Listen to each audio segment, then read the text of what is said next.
হৰে কৃষ্ণ মন্দিৰৰ তৰফৰ পৰা সকলো অসমবাসী ৰাইজক জন্মাষ্টমীৰ হিয়া ভৰা ওলগ জনাইছোঁ।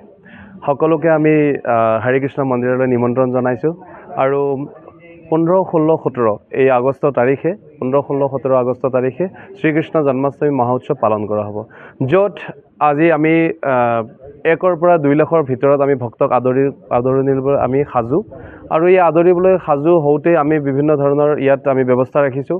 যেনেকৈ আমাৰ 500 আমাৰ গাঁৱৰ পৰা অহা স্বেচ্ছাসেৱক থাকিব, লগতে আমাৰ কমচে কম 200 পুলিচ প্ৰশাসনৰ বিষয়ববীয়া থাকিব, য'ত আমি ভক্তসকলৰ বাবে 300 কেজি ৰাইচ আৰু 5000 লিটাৰৰ গাখীৰেৰে আমি পায়স তৈয়াৰ কৰা হ'ব সকলোৰ বাবে। আৰু আমি অন্ন প্ৰসাদমটো ৰাতিপুৱাৰ পৰা ৰাতিলৈকে সকলোকে ফ্ৰী থাকিব, মহাপ্ৰসাদৰ ব্যৱস্থা থাকিব। আৰু লগতে ভগৱানৰ গোপালৰ অভিষেকম হোৱাৰ পিছতে 16 তাৰিখে আমাৰ 56 ভোগ ভগৱানৰ ভোগ হ'ব, য'ত 1008টা আইটেম থাকিব, য'ত পিঁয়াজ নহৰু বা যি হত্যা কৰা বস্তু নহয়, য'ত সাত্বিক ফুড ভগৱানক অৰ্পণ কৰা হ'ব আৰু সেই সকলোবিলাক ৰাইজক বিতৰণ কৰা হ'ব। আৰু তাৰপিছতে আমাৰ মুখ্য অতিথি থাকিব সেইদিনাখন মহামহিম ৰাজ্যপাল থাকিব অসমৰ, আৰু তাৰপিছত ৰবি শৰ্মা থাকিব নেক্সট ডে।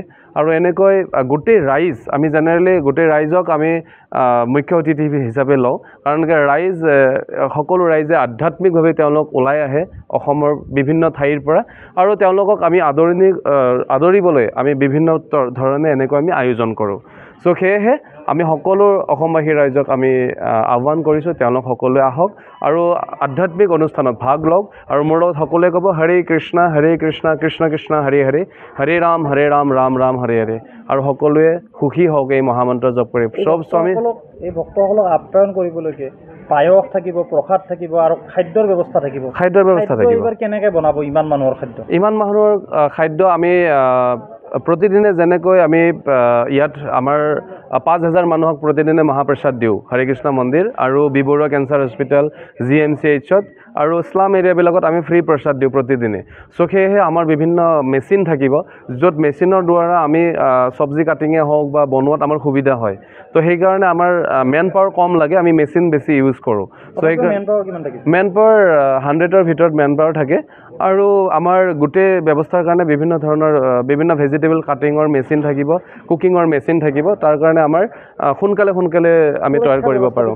সুৰক্ষা ব্যৱস্থা আমি বিভিন্ন ফালৰ পৰা পুলিচ প্ৰশাসন আমাৰ ইয়াত থাকিব, আৰু তেওঁলোক আমাক বিভিন্ন ধৰণে তেওঁলোকে সহায় কৰে। ফায়াৰৰ পৰা হওক, তেওঁলোকে প্ৰটেকশ্যনৰ ফালৰ পৰা ইন হাউচ প্ৰটেকশ্যনৰ পৰা হওক, আউটৰ ফালৰ পৰা হওক, ট্ৰেফিক হওক, সকলো ফালৰ পৰা তেওঁলোকে আমাক সহায় কৰিব।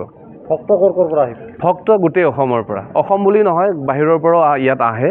হৰে কৃষ্ণ মন্দিৰ বুলি ক'লে সকলোৰ পৰা আহে। আৰু অসমৰ চবচে আমাৰ লোকেলিটি বহুত ভক্ত ইয়াৰ লগত জড়িত, বিভিন্ন গাঁও জড়িত আজিৰ সময়ত, আৰু তেওঁলোক সকলো ৰাইজ ওলাই আহে গাঁৱৰ পৰা। হয়।